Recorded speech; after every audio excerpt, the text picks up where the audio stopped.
রংপুরে community clinic কর্মচারীদের ৫ দফা দাবিতে মানববন্ধন কর্মসূচি।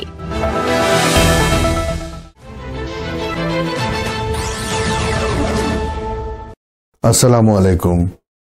এমকে টেলিভিশনের পক্ষ থেকে সবাইকে আন্তরিক শুভেচ্ছা জানাচ্ছি। আমি ইফতেখার। শুরুতেই শুনলেন সংবাদ শিরোনাম, এখন বিস্তারিত। বেতন ভাতা পরিশোধ সহ ৫ দফা দাবিতে মানববন্ধন কর্মসূচি পালন করেছেন রংপুর বিভাগের ৮ জেলার স্বাস্থ্য ও পরিবার কল্যাণ মন্ত্রণালয়ের আওতাধীন কমিউনিটি ক্লিনিকের কর্মচারীরা। শুক্রবার দুপুরে রংপুর সিভিল সার্জন কার্যালয়ের সামনে এই মানববন্ধন অনুষ্ঠিত হয়। মানববন্ধনের নেতৃত্ব দেন community clinic health care providers বা CHCP অ্যাসোসিয়েশনের বিভাগীয় সভাপতি রায়হান আলী।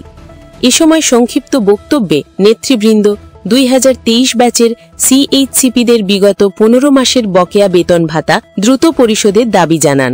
একই সঙ্গে CHCPদের চাকরি প্রবিধানমালা প্রণয়ন সহ মোট ৫ দফা দাবি তুলে ধরেন। বক্তারা আরও হুঁশিয়ারি দেন, অবিলম্বে তাদের দাবিগুলো মেনে না নিলে পরবর্তীতে কঠোর কর্মসূচি ঘোষণা করা হবে।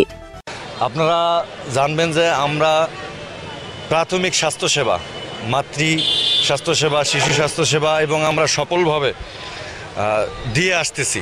আজকে আমাদের কমিউনিটি ক্লিনিকে ১৬ কোটির উপরে সেবাগৃহীতা সেবা নিয়েছেন। আমাদের মধ্যে নর্মাল ডেলিভারি হয়েছে প্রায় ৩৫,০০০-এরও উপরে। আমরা বিভিন্ন সেবা দিয়ে থাকি। আমরা উচ্চ রক্তচাপ, ডায়াবেটিস, কিন্তু আমরা আমাদের এই সীমিত বেতনে আমরা দীর্ঘদিন আমাদের এই বর্তমান দ্রব্যমূল্যের বাজারে যেটা হিমশিম, আমাদের বেতন একেবারেই সীমিত। আমরা দীর্ঘদিন যে আমাদের বকেয়া বেতন ১৫ মাস নতুন ২২-২৩ ব্যাচের তাদের ১৫ মাস ধরে এখন পর্যন্ত তাদের বেতন হচ্ছে না। আমাদের ৫.৫ মাসের বকেয়া বেতন। CHCP বাংলাদেশ CHCP এখানে একত্রিত হয়েছে রংপুর বিভাগে আমাদের দাবি দাবা নিয়ে। আমরা আজকে অত্যন্ত শান্তিপূর্ণভাবে আজকের এই মানববন্ধন কর্মসূচিতে অংশগ্রহণ করেছি। আমরা আমাদের অভিভাবকদের জানাতে চাই যে আমরা তৃণমূলে অনেক বৈষম্যের শিকার। আমরা এই বৈষম্য থেকে নিরসন চাই। আমাদের দাবি দাবাগুলো যদি আমাদের অভিভাবকরা সহজে মেনে নেয় তাহলে আমরা উপকৃত হব, তৃণমূলের স্বাস্থ্যসেবা অনেক উপকৃত হবে। মানসিক রোগী হয়ে গেছি আমরা, সেবা দিতে দিতে মানসিক রোগী হয়ে গেছি। এই অবস্থায় আমাদের আর দিন যাপন চলতেছে না। এই বেতন দিয়ে আমাদের সন্তান, সংসার, শ্বশুর শাশুড়ি নিয়ে সংসার করা, আসলে জীবন যাপন করা মানে খুবই কষ্টকর হয়ে গেছে। আমাদের এই বেতনে চলা সম্ভব নয়।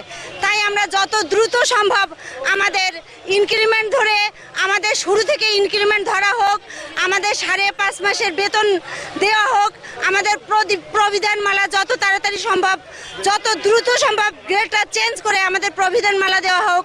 আমরা যে ১৪ বছর ধরে চাকরি করতেছি, আমরা একই বেতনে চাকরি করতেছি, আর আমাদের গ্রেডটা ১২তম হওয়া খুবই প্রয়োজন এবং প্রবিধানমালাটা আমাদের খুবই গুরুত্বপূর্ণ বিষয়ে দাঁড়াইছে। এটা আমাদের দ্রুত বাস্তবায়ন দরকার। আমাদের গত বকেয়া ৬ মাস থেকে বেতন বাকি আছে। আমাদের ১১ সাল জয়েন যারা করছে তাদের এবং নতুন যারা জয়েন করছে তাদের ১৫ মাস থেকে বেতন পাচ্ছে না। এই যে একটা বৈষম্য, এই বৈষম্যের জন্য আজকে আমাদের মানববন্ধন।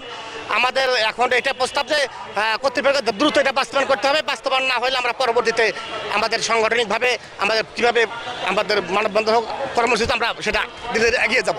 এই দাবি পূরণ না হলে সরকারের কাছে আমরা আকুতি বিনীত আবেদন জানাই যে দ্রুত গতিতে আমাদের বৈষম্য নিরসন করা হোক, এবং না হলে আমরা কেন্দ্রীয়ভাবে এটা আমরা যে দেশের যে প্রেক্ষাপট, সেই প্রেক্ষাপট আইন অনুযায়ী আমরা সেটা আন্দোলনে যাব।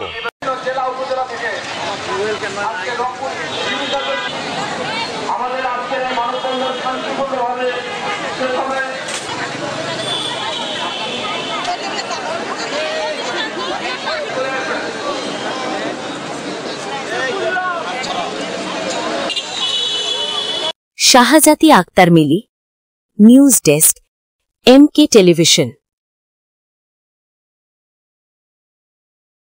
শেষ করছি এমকে টেলিভিশনের সংবাদ। এতক্ষণ আপনারা আমাদের সাথে থাকার জন্য অসংখ্য ধন্যবাদ।